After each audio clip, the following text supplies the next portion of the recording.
Why do you keep failing? Why do you wake up every single day with a list of things you're going to change, only to fall back into the same patterns by noon? Scrolling, procrastinating, numbing yourself. You tell yourself tomorrow will be different, but tomorrow never comes, does it? You're not lazy, you're stuck. And the worst part?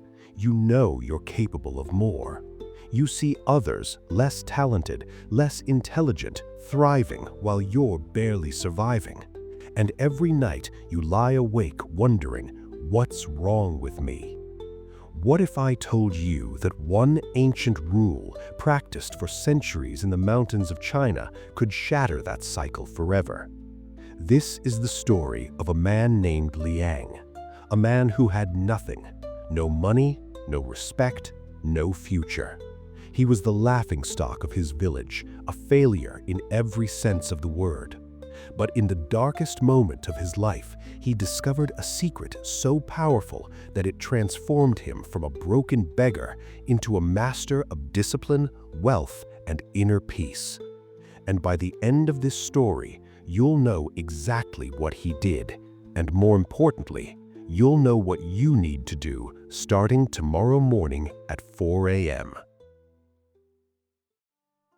Liang wasn't always a failure. He grew up in a modest family in the countryside of ancient China. His father was a farmer, his mother a weaver. They weren't rich, but they had enough, and they had hope. Hope that Liang, their only son, would rise above their station. Maybe become a scholar, maybe serve the emperor, maybe bring honor to their name. But Liang was distracted. He spent his youth chasing pleasures, wine, women, gambling. He convinced himself he was living life, that discipline was for the boring and the fearful. He'd start things, study for the imperial exams, help his father in the fields, but he'd never finish. He was always looking for the shortcut, the easy path. When his parents died, they left him a small plot of land and a modest inheritance. Within 2 years, Liang had gambled it all away. He tried to rebuild, he really did. He took a job as a laborer, but he couldn't wake up on time. He tried selling goods at the market, but he couldn't stick to it. He tried learning a trade, but the moment it got difficult, he quit. People began to talk. Liang, that lazy fool, he'll never amount to anything. One winter evening, starving and desperate, Liang returned to his childhood village to beg for food. He knocked on the door of his uncle, a man who had once respected him. His uncle opened the door, looked him up and down, and spat at his feet. "You are a disgrace," his uncle said coldly. "Your parents are turning in their graves. Get out of my sight." The door slammed shut. Liang stood there in the freezing snow, trembling, not from the cold, but from shame. A shame so deep it felt like his chest was caving in. In that moment, he realized something horrifying. He had become exactly what he feared most, a man of no value, a ghost. That night, with nowhere else to go, Liang walked into the mountains. He didn't know where he was going. He didn't care. He just wanted to disappear. He walked for hours through the snow until he collapsed near a frozen stream. He thought he would die there. Part of him wanted to. But when he opened his eyes, he wasn't dead. He was lying on a thin mat inside a small stone temple. A fire crackled nearby, and sitting across from him was an old monk. His face was weathered, but his eyes were sharp, calm, unshaken. "You were trying to die," the monk said quietly. It wasn't a question. Liang said nothing. The monk continued, "But you didn't, which means part of you still wants to live. The question is, are you willing to do what it takes?"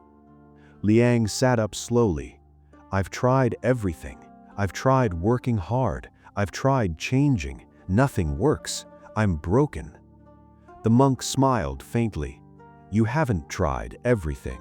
You've tried forcing everything, and force without structure is just chaos. He placed a bowl of porridge in front of Liang. Eat, then listen. The monk's name was Master Yuan, and what he taught Liang that night wasn't philosophy, it was a system. A daily routine so simple, so precise, that it left no room for excuses. This is the 4 a.m. rule, Master Yuan said. It has 3 steps.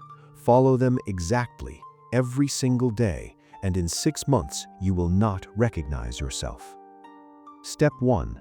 The hour of silence, 4 a.m. to 5 a.m. Every morning you will wake at 4 a.m., not 4:15, not 4:30, exactly 4 a.m.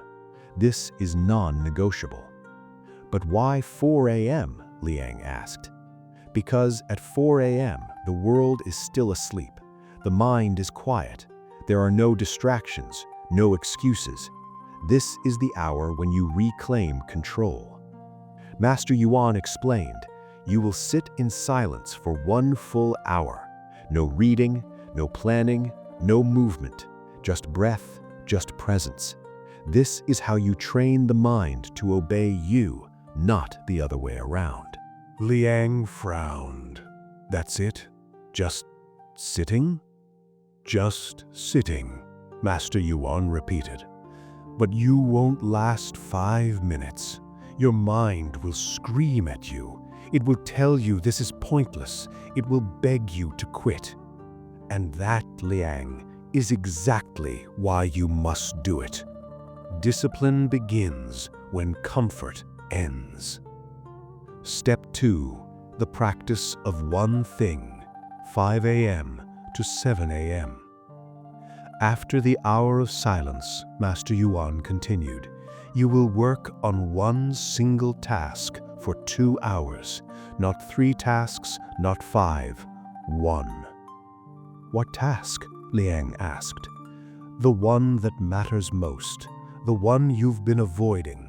For you, that might be learning a skill, building something, mastering a craft. It doesn't matter what it is. What matters is that you do it every single day, without fail, in those 2 hours. Master Yuan leaned forward. Most men fail because they scatter their energy. They try to do everything and master nothing. You will do the opposite. You will become a master of one thing. And once you master one, you can master anything. Step 3.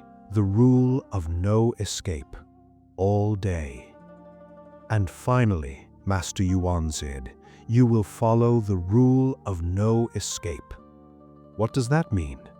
It means when your mind tells you to quit, to rest, to take the easy path, you do not listen, you do not negotiate, you do not escape. You simply return to the system. Master Yuan's voice grew firm. The world will test you. Comfort will seduce you. Your old self will whisper lies. But the system does not bend. You wake at 4 a.m. You sit in silence. You do the work every single day. He looked Liang in the eyes. This is not motivation. Motivation fades. This is discipline.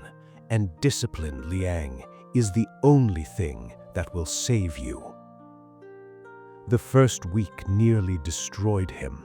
Liang woke at 4 a.m. that first morning, shivering in the temple.